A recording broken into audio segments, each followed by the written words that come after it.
Sir, testing tayo. Okay. On yung breaker. Umandar yung pump.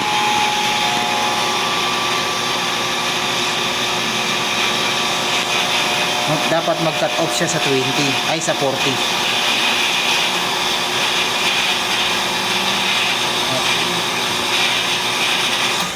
Okay. Nag-cut off siya sa 40. Kunwari may gumamit.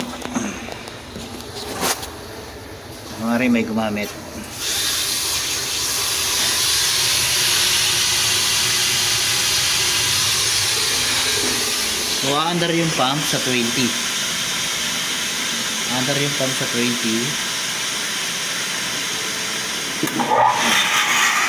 Padra natin. So, umandar siya 20. Ang tanong, paano pag nag-dry running? Nag-dry running, wala nang mahigop. Yan. Walang mahigop yung pump. Kailangan mamatay siya.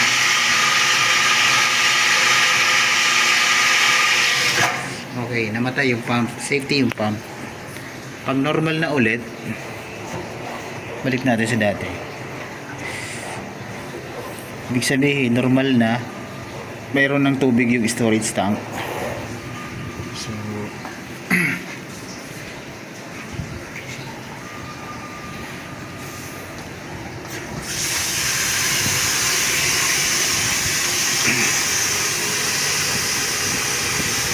pindutin mo lang siya dito pag normal. Yan. Normal na ulit. Pag normal na ulit, pindutin mo lang siya dito.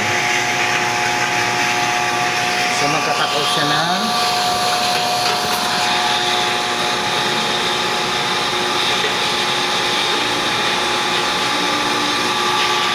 magka-cut off siya ng 40. So settings natin 2040.